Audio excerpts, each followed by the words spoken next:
muchachos, let's go! Vamos por México! Eles vêm de todas as partes do mundo para o Hilton em Las Vegas. Inauguramos uma nova era ao mostrar um dos mais populares jogos de salão do mundo. Yes, esto es increíble. This is the big boss. Domino is really a very emotional game. E começamos com o Campeonato Mundial de Dominó 2005, que distribui um dos maiores prêmios do dominó competitivo.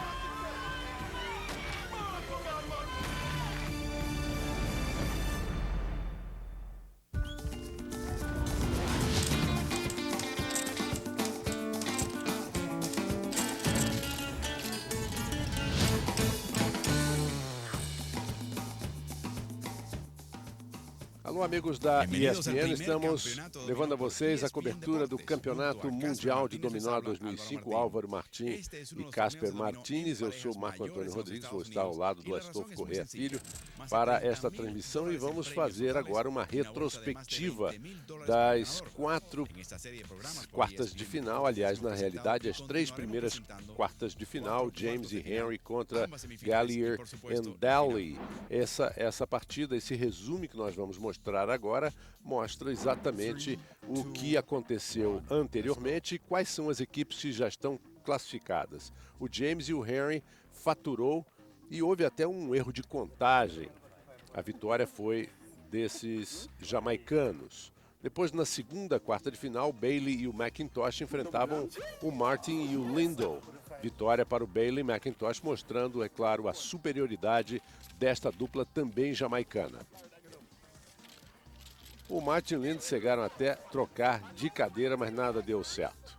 Na terceira quarta de final, Salas e De Leon contra os mexicanos Lozano e Llanos. Inclusive, esses movimentos aí do Llanos deu algumas reclamações e ele foi observado pelo juiz algumas vezes. Nós vamos ver até esse rapaz é um juiz.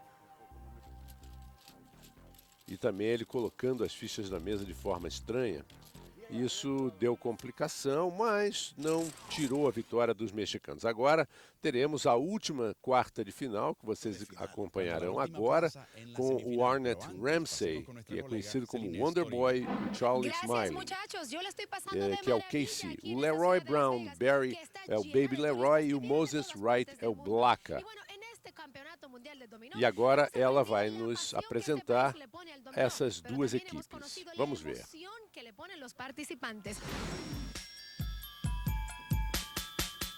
Arnett Ramsey e Charles são bons amigos meus. Atualmente estamos morando na mesma casa no Brooklyn. Eu não queria enfrentá-los agora porque somos muito amigos, mas o que tiver de ser, será. Às vezes nós ganhamos, às vezes eles ganham. A vida é assim, você ganha e perde às vezes. Eles são fortes jogadores, mas estamos preparados para tudo e vamos derrotá-los. Queremos enfrentar Leroy Brown e Moses. Eles são bons jogadores, mas nós também somos. Você tem que ter habilidade para chegar no topo. Tenho certeza que eles a têm por estarem onde estão. Essa disputa vai ser acirrada, mas esperamos ganhar. Bom, muitos participantes e agora nós chegamos a estas duas duplas que vocês vão conhecer um pouco mais. Preste atenção agora. Conozcamos a estes 4 protagonistas. Olá, meu nome é Leroy Brown, nasci na Jamaica e jogo dominó desde 78. As coisas que mais gosto na vida são mulheres e dominó. Aqui não posso explicar sobre as mulheres, mas gosto de dominó porque jogo bem. Sou um ótimo jogador e ninguém quer jogar contra mim. Durante os torneios, gosto de ver meus adversários assustados. Quando estão com medo, perdem facilmente. As pessoas sempre esperam que eu ganhe. Se eu perco, sinto que as decepcionei. Não gosto de perder, odeio, por isso vou dar o meu máximo para ganhar. Eu gosto de jogar com pessoas que falam e irritam.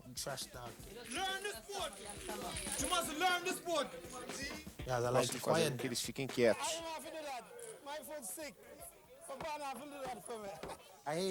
Não gosto de trapaças. Se você trapaceia, não é um bom jogador porque tem que conhecer o jogo. Portanto, se você faz isso, significa que não conhece.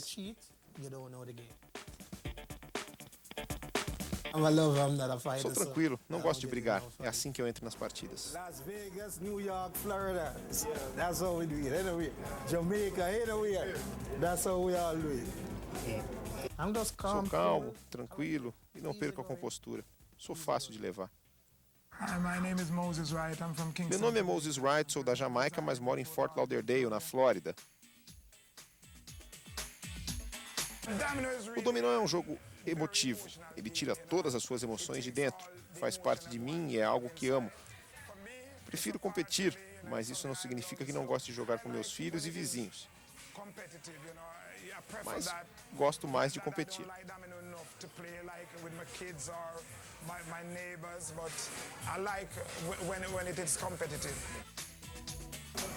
Keep it rolling. We've been going around. Demos umas voltas por aí com o cinegrafista nos seguindo.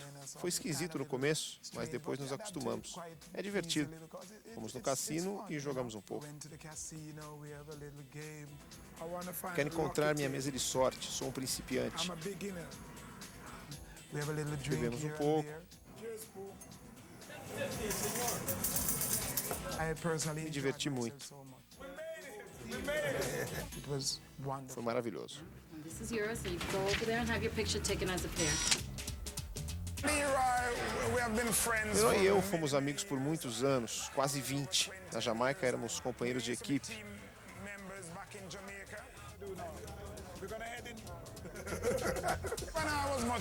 Quando era mais jovem, joguei todos os tipos de esportes na Jamaica, como futebol e cricket, mas nunca me interessaram tanto como o dominó. O meu esporte é o dominó. Quando alguém fala sobre o dominó, sempre citam Moses, mas não falam Moses, e sim Blaka. Dizem que Blaka é um bom jogador. Dominó é algo que gosto. Anos atrás, nunca pensei que a ESPN estaria transmitindo dominó. Está crescendo. E quando voltarmos, vamos conhecer Wonderboy e KC. Daqui a pouquinho.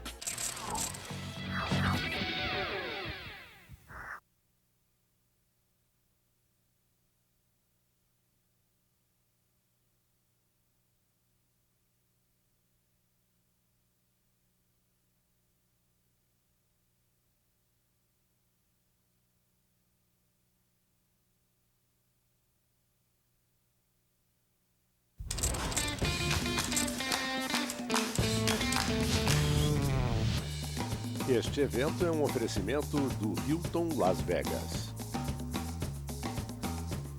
Vamos conhecer esta outra equipe. Olá, sou Arnett Ramsey, o Wonderboy. Olá, sou Charles Smalling, mais conhecido por KC. Sou jamaicano e amo dominó. Eu e KC não temos medo de nada. Eu e o Wonderboy nos completamos. Ele é mais rápido e eu sou mais calmo. Charles é um bom jogador e muito astuto. Às vezes, quando jogo contra ele, tento ler sua mente e captar o que está pensando. Quero saber que pedra ele está pensando em jogar. Tento me adiantar e assim desconcentrá-lo. Ele conhece todos os truques do mundo.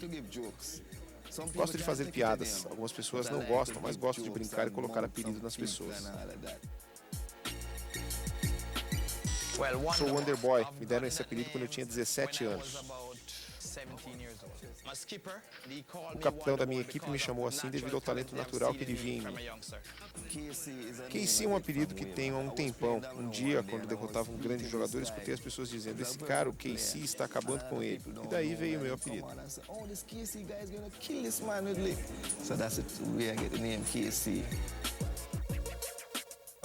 Las Vegas vai conhecer o melhor do Wonderboy. Este torneio é um pouco diferente dos que temos na Jamaica, é mais mental. Na Jamaica fazemos sinais. Aqui é difícil. Em um torneio como este, você não pode se comunicar com seu parceiro. Temos que confiar na nossa habilidade. Vamos analisar mais a partida e faremos um jogo mais acirrado.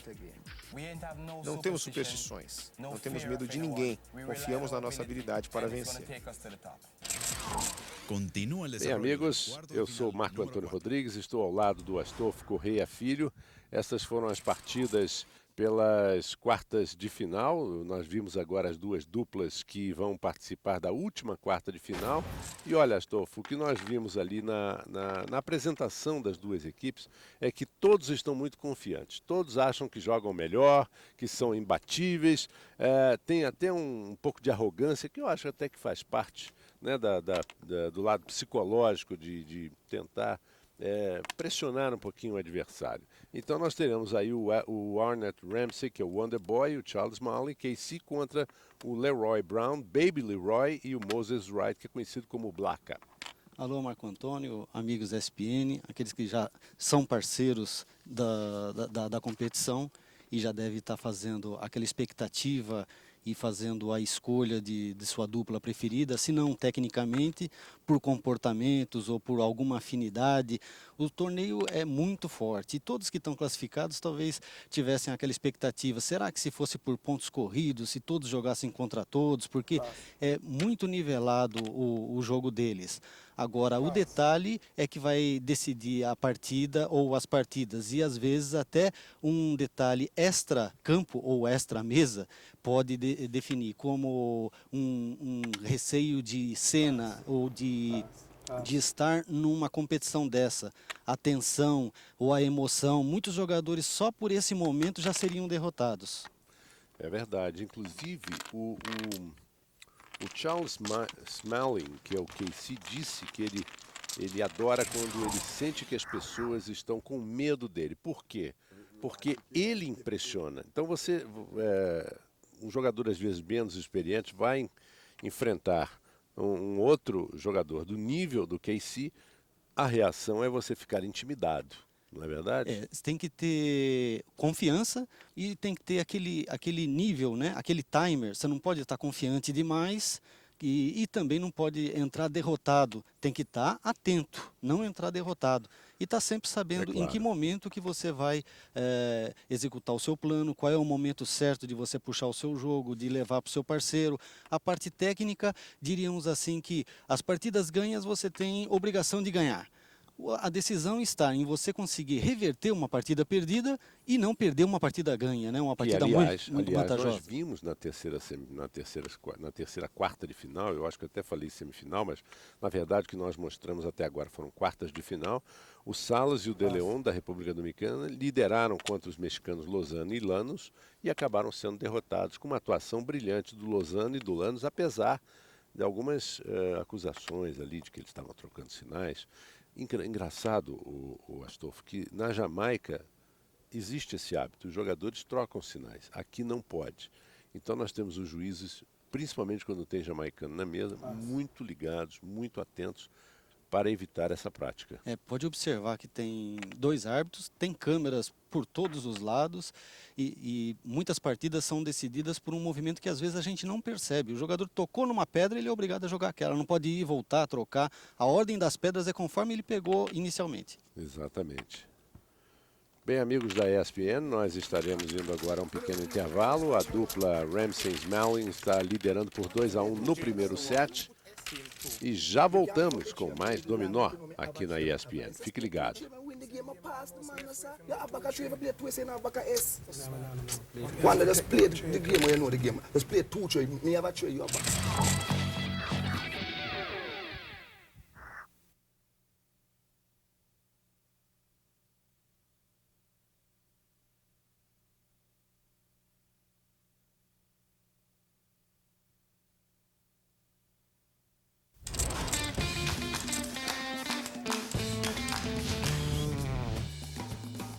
Estamos de volta com imagens de Las Vegas, Nevada, campeonato mundial, torneio mundial de dominó.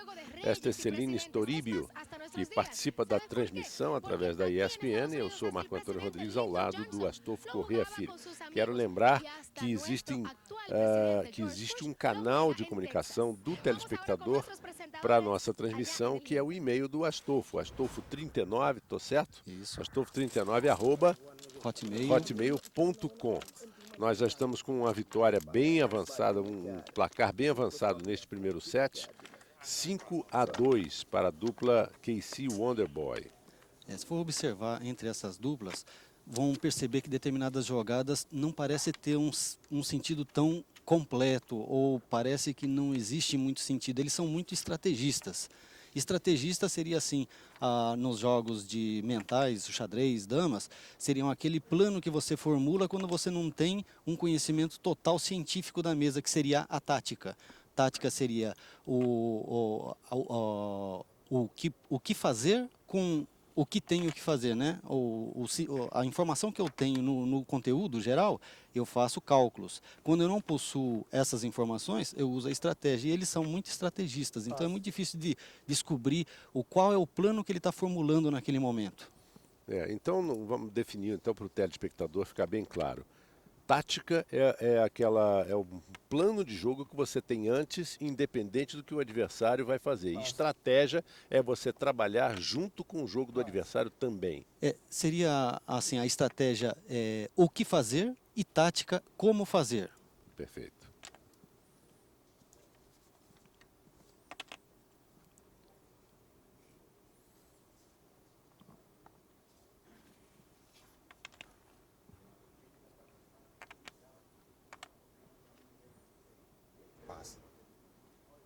Nós tivemos o Ramsey passando agora. Podemos observar, o Brown jogou o Duque Terno, que provocava para o Wright o fecha. É a única jogada que poderia dar esse resultado. E, dando um esclarecimento, no fecha, em vários locais ou várias competições, é a soma de pedras dos parceiros. Nessa competição, o jogador que tem menos pontos nas pedras é que vai dar o resultado da partida. Nesse caso, era o Wright que ficou apenas com o dobre de pito, ou seja, 2 pontos, que deu a vitória para sua equipe, e agora um resultado já diferente. 5-3 é um resultado crítico, né? Exatamente, mas de qualquer forma, você vê a diferença. Estava 5-2 ali, poderia ter dado o primeiro set para a equipe adversária, mas a sua equipe jogou muito bem e tirou um pouco do prejuízo, mas ainda está no prejuízo. E a grande probabilidade de fechar o primeiro set ainda é do Arnett Ramsey e do Charles Malin. Não se dão por vencido. Agora observa, o Wright com a quantidade de quadras, o Ramsey com a quantidade de cenas e o Brown com a quantidade de quinas, é uma coisa muito difícil de acontecer. Todos esses 3 jogadores devem estar muito confiantes que devem estar ganhando a partida. Por quê? O que é ter uma quantidade grande de peças? É você ter mais do que os 50% do universo de pedras, que são 7. Se você tem 4 pedras, ninguém vai conseguir superar. Quando você colocar as suas pedras, você vai ser o dono desse jogo. Agora vamos ver qual deles que vai determinar essa condição. Cada um puxando a sardinha para o seu lado.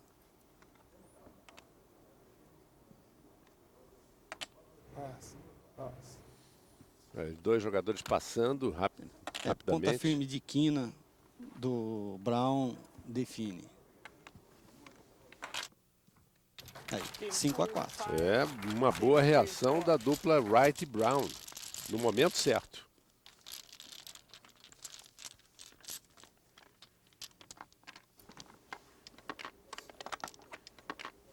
Olha, eu disse que era uma coisa rara, mas aconteceu novamente com pedras diferentes. Wright com jogo de brancas, Smalling com jogo de cena e Brown com jogo de pito. Quando você quebra a saída do parceiro, dá uma identificação de que você não tem a pedra que o seu adversário acabou de jogar.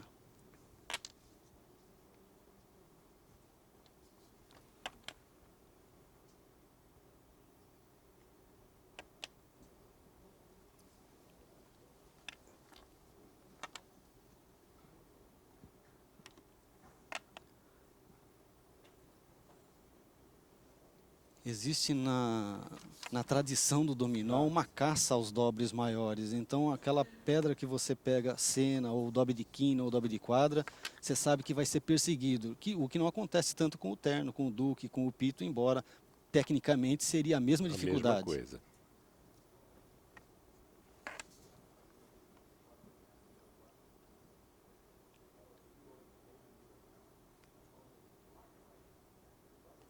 Veja a quantidade de pedras, de pontos altos que tem o Smalling.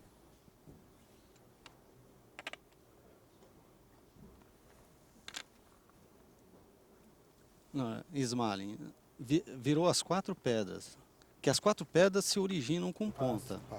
Olha lá, todo mundo passando. Uma coisa rara. Todas as pedras estão com o Smalling, embora ele tenha passado 2 vezes. E com isso, a equipe azul do Ramsey Smalling fatura o primeiro set. Voltamos dentro de instantes. Más acción y más pasión en el Campeonato Mundial de Dominó. No le cambies en ESPN Deportes. Ya regresamos.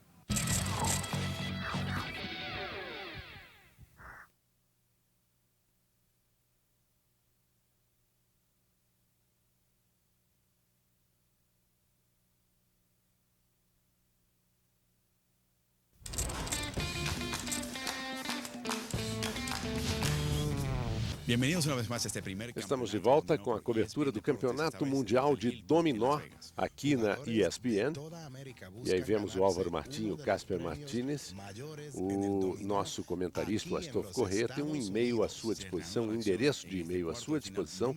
Se você quiser participar da transmissão, fazer sua pergunta, dar a sua sugestão, informar algum dos nomes na sua região do Dominó, por favor, astolfo39@hotmail.com. E voltamos já no segundo set. O primeiro foi da dupla Ramsey Smalling.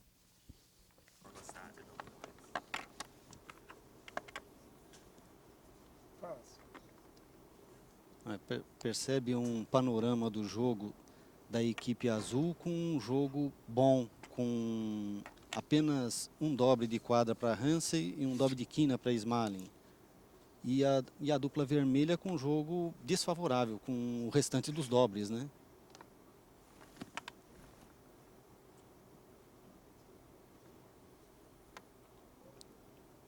Sermão é muito importante e principalmente você consegue dar um passe no seu oponente próximo à direita, você consegue fazer com que o seu parceiro também seja mão num eventual passe. E administrar o mão é praticamente como o serviço no tênis, é uma importância muito grande, até psicológica quando você perde.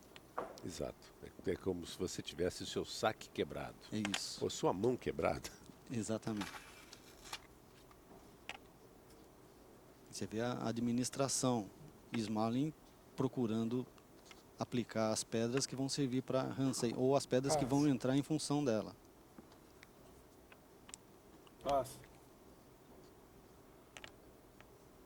É claro que as falhas vão surgindo conforme você vai jogando. Agora ele só possui duque e cena, uma pedra só, quer dizer, ele possui falha no restante. Mas o jogo o conduz a uma vitória. É justamente duque e cena que a pedra dele vai para 2-0 agora. Foi a última pedra, exatamente do Wonder Boy, Garoto Maravilha.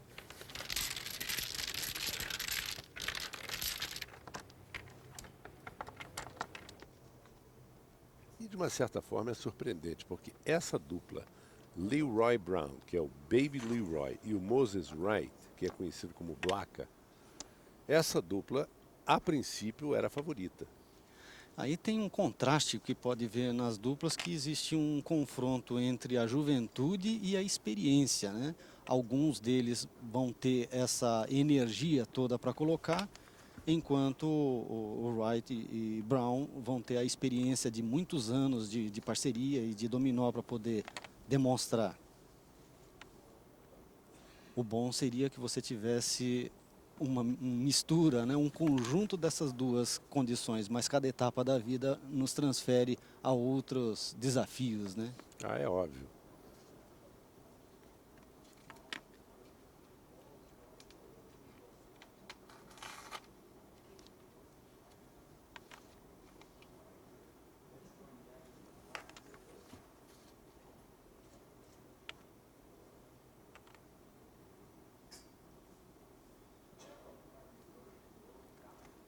como as pedras são em 7, o conjunto de todas, quando você consegue colocar a 6ª pedra na mesa e possui a 7ª pedra, isso quer dizer que o domínio total daquela ponta é sua. Exatamente. O que acontece agora? Ele jogou Ceni Duque e possui o restante, ele virou 3 pedras, porque uma dá uma sequência da última à próxima, que dá uma sequência na última próxima. Ele tinha ponta de quadra e de Duque. Ninguém jogaria nessas duas pontas. Exatamente. E você repara que até a postura, a expressão corporal do jogador já muda. Eles já vão ali, já encerrou, já sentiu que o jogo está definido. Talvez o ideal para a imagem, para aquele que não tem o hábito, fosse melhor que fosse a sequência até o final, para ele saber o que cada um colocou até o final. Mas a dupla contrária normalmente abandona, independente de eles colocarem a peça. É difícil de você conseguir essa formalidade até o final da partida.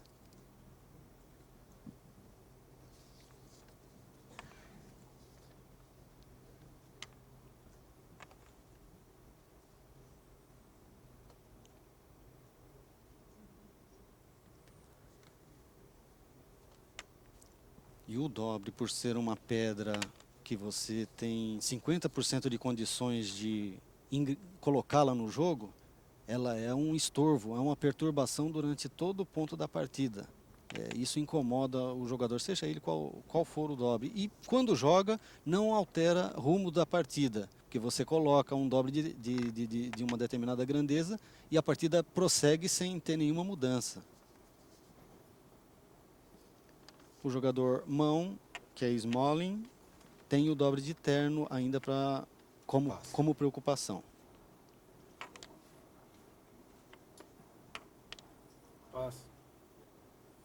Já tivemos ali mais um jogador passando, que foi o Brown.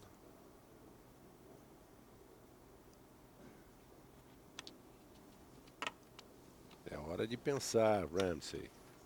Arnett Ramsey, é o mais jovem da mesa. Percebe que Smalling está com mão e possui apenas uma pedra, mas essa pedra é o dobre. Aí, passou. O dobre é uma pedra que... Pedra muito complicada. Aí quem ganha é o Wright com o Duque Pito. Embora não tenha apresentado ali, agora é um empate. A partida não está concluída. Bom, 2-2 no segundo set. É complicada. Ali o Ramsey e o Wonder Boy discutindo ali nesse idioma patuá da Jamaica. O inglês já é difícil de entender, imagina o patuá. Nós vamos a um pequeno intervalo e voltaremos em seguida com o Campeonato Mundial de Dominó.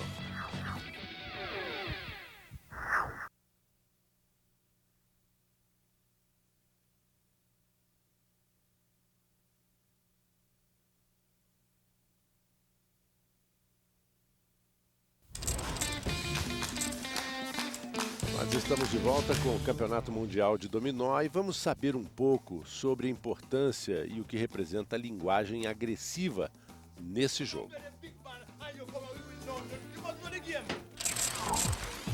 ¿Quién te enseñó a jugar dominó, mi niño? Te voy a matar ese doble que tienes ahí. No vas a llegar, tú no vas a llegar. Tú eres un maco. Bueno, tío, buen intento. O sea, el dominó, si no tiene una discusión, no tiene un pleito, no es dominó. Es que hay personas que son buenas y se burlan del contrario porque no saben. Marco es como una persona que no sabe jugar dominó.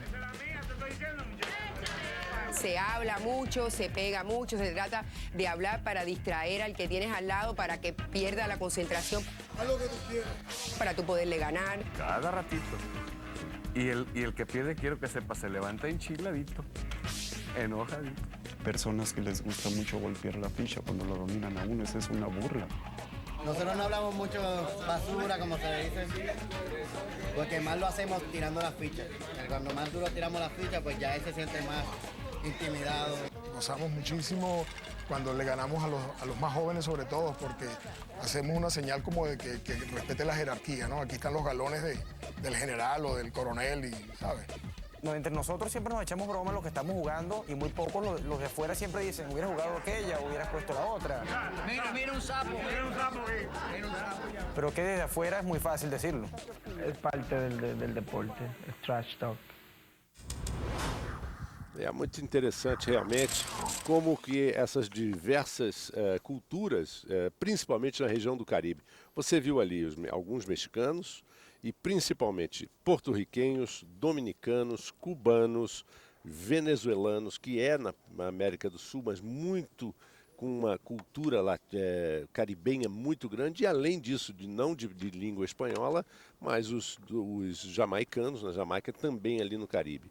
Então, essa cultura caribenha, o Astolfo, não somente é muito interessante, muito rica, como é necessária que continue, né, que seja explorada. E percebe que mesmo com as diferenças de país, todas as diferenças que existem, eles têm um pacto, uma conversa que é entendida por todos.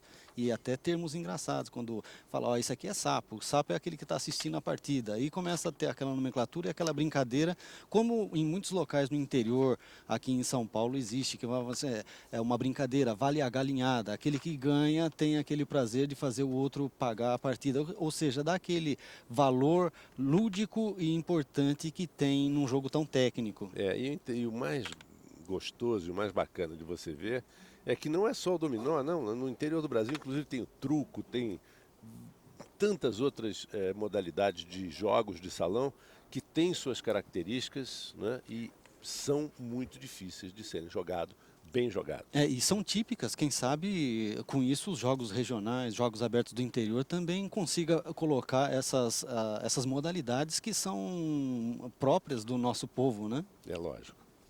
Por isso é que eu digo, olha, você que está aí no Rio Grande do Sul, ou Fortaleza, no Ceará, ou em Pernambuco, e no Norte, Nordeste, no Centro, mande um e-mail aqui para o Astolfo Corrêa, que é astolfo39@hotmail.com, que você vai nos contribuir muito com a nossa transmissão, no caso de você dar uma informação de novos nomes que a gente não conhece ou alguma coisa que você quer acrescentar. Muito interessante a participação. Essa partida encerrou, o Wright ganhando, ele foi mão no jogo, administrou até o final, não tinha grandes problemas no seu jogo, só o dobre de terno que foi a saída dele, e ele conseguiu administrar até o final, manteve o serviço.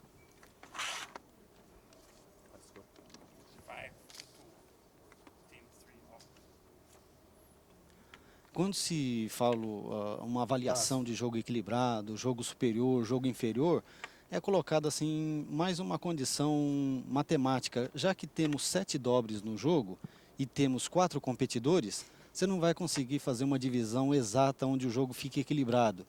Pelo menos um dos jogadores vai ter menos do que 2 dobres. E por outro lado, pelo menos mais do que um jogador, ou pelo menos um jogador vai ter mais do que um dobre. Então essas são as diferenças de um jogo favorável ou desfavorável, além da falha, porque a falha que você possui é aquela pedra que você vai torcer para que não apareça na sua frente, que você vai passar.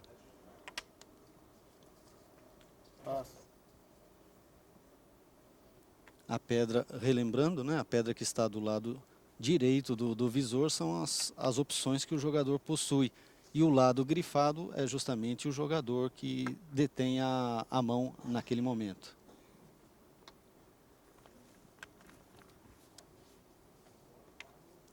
Outro detalhe é que às vezes o jogador, numericamente, tem 2 ou 3 opções em relação às suas pedras. Mais estrategicamente, ele sabe que se ele usar uma, por exemplo, se tem 2 na mesa e 4, mas ele tem 2 e aquela pedrinha com 2 e com nada, né? E o duque e nada, e de repente ele tem um 3 e um 2, e se ele usar o 2 e o nada, ele pode entregar o jogo, e se ele usar o 3 e o 2, ele pode ganhar o jogo. Então isso tudo é muito delicado. Até essa opção veio a calhar, porque se ele tivesse deitado o pito, a gente tem a opção de ver o visor completo. Se ele deitasse o pito nessa rodada, ele teria feito a vitória a seu favor. E agora vamos para o desempate, 1 set para cada equipe. Voltamos já já.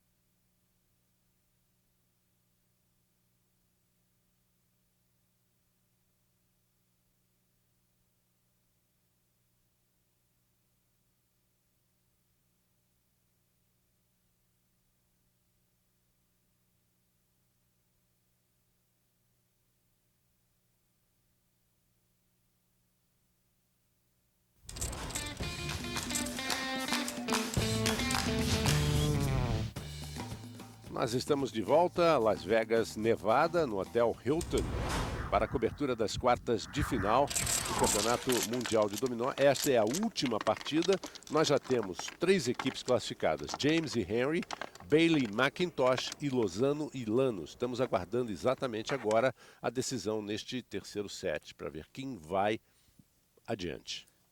E qualquer das duplas está bem colocado, porque são muito fortes. Com estilos de jogo, né? Os estilos dos mexicanos deu a aparecer assim os jogadores mais táticos, como a gente estava falando, né? Jogadores mais calculistas, né? E aqui parece que eles são mais estrategistas, ou eles tentam confundir com uma determinada jogada, fazer com que o adversário pense, então ele não tem daquela grandeza, daquele número, daquele naipe, vou jogar daquele, é justamente onde que ele está o forte. Ou que ele não está o fraco, que ele quis passar essa mensagem.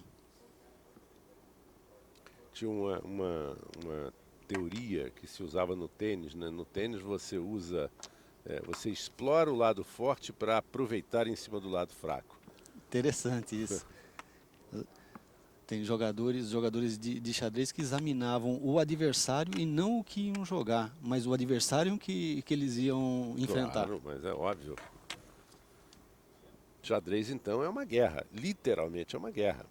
Essa parte de energia mental que já é reconhecido como um esporte em vários locais, porque ele faz a condução de não visíveis, como é a condição motora, mas funciona toda a área cerebral intensamente, né? Se for contar os batimentos cardíacos desses jogadores aí, é capaz de estar elevado. Bom, jogo trancado e contando as fichas, 1-1 no terceiro. Veja, Hansen estava com 5 pontos na mão, que supera o Wright, que estava com 7. E esse dá o ponto para a equipe azul. Bom, o que nós temos nesse momento para o telespectador da ESPN é a equipe vermelha venceu um set, a equipe azul venceu outro set. Estamos empatados no terceiro set decisivo. E olha, não sei não, hein? Talvez essa seja a partida mais competitiva que nós vimos até agora e mais difícil de apontar o vencedor. É muito difícil, muito difícil. Os jogadores são muito parecidos, até a inclinação estratégica dele parecem ser parecidos. Eu acho que poderiam trocar os parceiros, que o jogo poderia estar conduzido da mesma forma. Alguns lances são interessantes. Olha a saída de Wright com o dobre de Duque, tendo 4 cenas em sua mão. O telespectador pode achar interessante e pode comentar o que ele faria numa situação dessa, se ele sairia mesmo de dobre de Duque ou se ele sairia de dobre de Sena. Eu tenho um pensamento que o dobre de Sena parecia ser mais forte, que você já aplica a maior quantidade de pedras, pressão sobre o jogador da frente. Mas o Wright é um mestre, né? E na verdade você, podendo dar saída às peças de maior número de pontos, as pedras com maior número de pontos, melhor, porque se tranca a partida adiante, vai vencer quem tiver o menor número de pontos. E nesse regulamento, o jogador especificamente que tiver menos pontos, dá o ponto para a parceria no geral. Exatamente. Bom, ganhou e passam à frente. Foi um erro do Wright ali que normalmente até não acontece.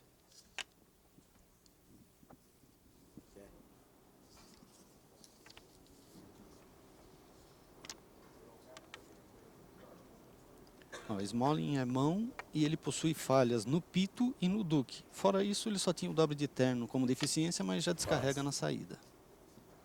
Mas justamente passou porque apareceu o pito e o duque, o pito na sua frente. Se aparecesse o duque, ele passaria também.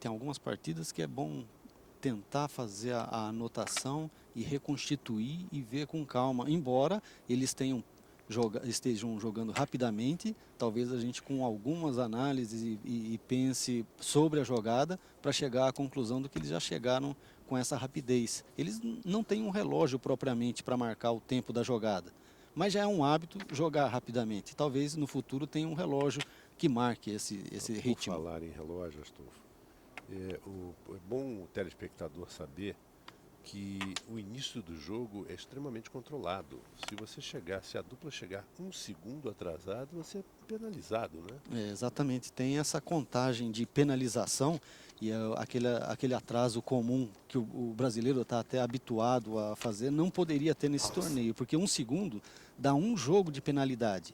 5 minutos, 2 jogos. 10 minutos, 3 jogos.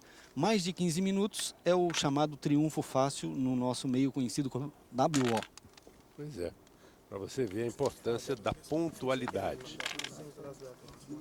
Só que a gente até agora não viu nenhum britânico, né? Bom, a colônia britânica, tudo bem, o jamaicano. Nós vamos a um pequeno intervalo e já voltaremos. Esta quartas de final está muito decisiva. Aí está Caleocho, em Miami. São os cubanos que aí vivem jogando dominó.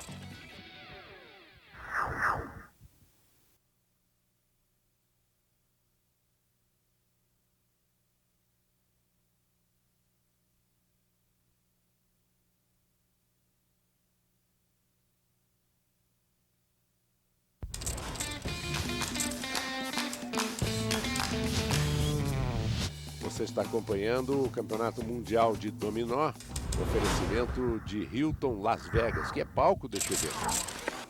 Estamos na última quarta de final entre Ramsey Smalley e Wright e Brown.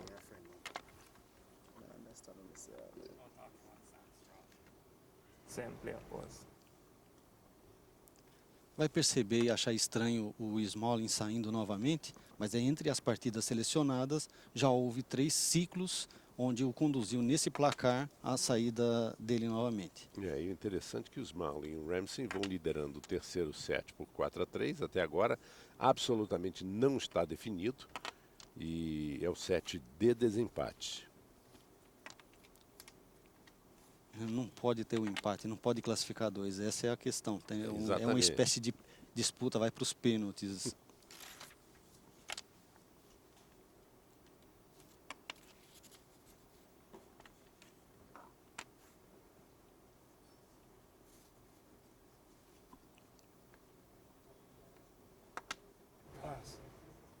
Passou o Wright.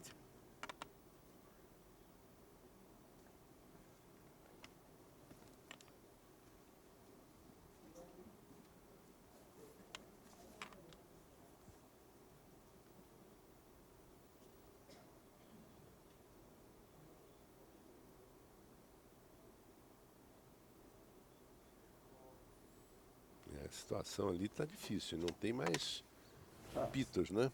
Entre essas opções, o jogador faz um planejamento muito forte nas primeiras rodadas, porque é onde ele possui um pouco mais de opções. E a partir daquele plano, ele procura ser fiel o restante da partida. Ele não pode ser incoerente nas próximas jogadas, porque senão vai ficar uma confusão. Ninguém sabe o que está acontecendo. Não é assim um simples sorteio de pedras. Embora a gente possa acertar uma jogada desses jogadores, a gente pode não acertar a quantidade de critérios que o fez fazer essa opção. Esse turn duque ele faz ponta de duque e branco. E o Wright ganha, que possui a ponta de branca. E empata a partida. Exatamente, 4-4, cada vez mais disputada. Depois diz que não tem adrenalina nisso aí, hein? Tem muito. Sabendo que o conjunto são de 6 partidas, de qualquer forma, aí no máximo pode ter mais 3 partidas apenas. De alguma forma tem que ser decidido um vencedor. A vantagem é do mão, que é o Brown. Isso é uma vantagem teórica, vamos ver se isso equivale na prática. Quando quebra a ponta a saída do parceiro, é um indício de que ele não tem o outro lado. Ou seja, quebrou a saída de quina, não teria duque, embora seja uma mentira ali, nesse caso.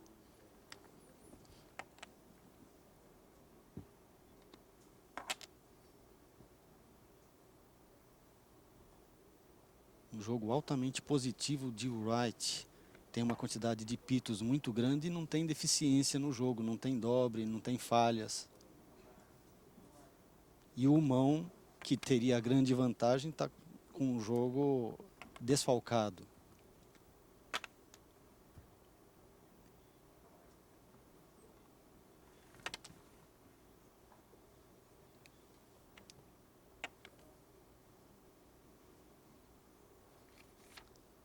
Alguns jogadores já sabem as pedras que outros possuem, mas não sabem a totalidade. Tem alguma impressão, uma forte impressão.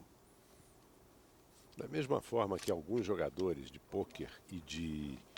Desculpa interromper, olha que interessante. Nesse quadripito, ele firma a ponta de pito e tem todo o jogo de cena. Vai virar, é o que se chama na popularidade de virar 4 pedras. Agora faz 2 cenas, as outras 2 estão na mão dele. Ele descarrega as 2 e ganha. Virou 4 pedras. No momento desse, é um balde de água fria. 5-4 e da forma como foi, é alguma coisa difícil de conter. E o pior é que eles estão agora já a 1 ponto da vitória. De repente, a equipe mais experiente, mais velha, Leroy Brown e Moses Wright, mostrando aí um controle maior nos nervos e na... Porque as jogadas que às vezes não parecem tão ortodoxas ou comuns, se valem em outras experiências. É verdade. Tem um detalhe interessante, Astolfo, é que eu falava que o jogador de cartas, às vezes, como o do 21, por exemplo, ele conta as cartas, né? Aliás, até aquele que conta muito bem, se o cassino perceber, não pode fazer nada com ele, porque não é ilegal, mas pode impedi-lo de jogar. E o jogador de dominó, ele tem essa capacidade de como são 28 pedras somente, eles têm um controle muito grande do quem tem o quê, né? Na verdade, são essas guerras de interesse, porque o dono de ambientes como o cassino sabem calcular e conhece bem as leis da probabilidade. Quem não conhece, às vezes, é o apostador. E justamente essa diferença. Apostadores que conhecem muito e muito. E eles sabem ler. Inclusive um grupo de uma universidade famosa de Massachusetts, o Instituto Tecnológico de Massachusetts, o ITM, eles, nos anos 80, 12 estudantes quebraram quase que um cassino em Las Vegas. Acabou, o Wright virou 4 e agora o parceiro dele, Brown, virou 3. Não se vê a continuação da partida, mas o Kine terno que ele jogava fazia a combinação de terno e pito em suas mãos. E aí a Celine Storibio entrevista a dupla vencedora. Ele disse que já jogaram em várias ocasiões e jogam desde 20 anos. Eles são bons jogadores e ele acha que a partida realmente foi muito difícil. Mas ele diz que na maioria das vezes eles ganham. Ele não é nada convencido. Bom, então são 2 duplas, aliás, 2 jogadores excelentes. Nós temos já as 4 duplas já definidas para as semifinais, que nós estaremos mostrando a partir da semana que vem aqui. Não deixe de participar, não esqueça do e-mail do astolfo39@hotmail.com. Sua participação é muito importante, sua sugestão, sua crítica, sua dúvida, sua pergunta. Nós estamos aqui de portas abertas para vocês. Confira a programação no seu jornal predileto e não perca a primeira semifinal do Campeonato Mundial de Dominó. E vocês estiveram na companhia de Marco Antônio Rodrigues e Astolfo Corrêa Filho através da ESPN, líder mundial em esportes. Até a próxima.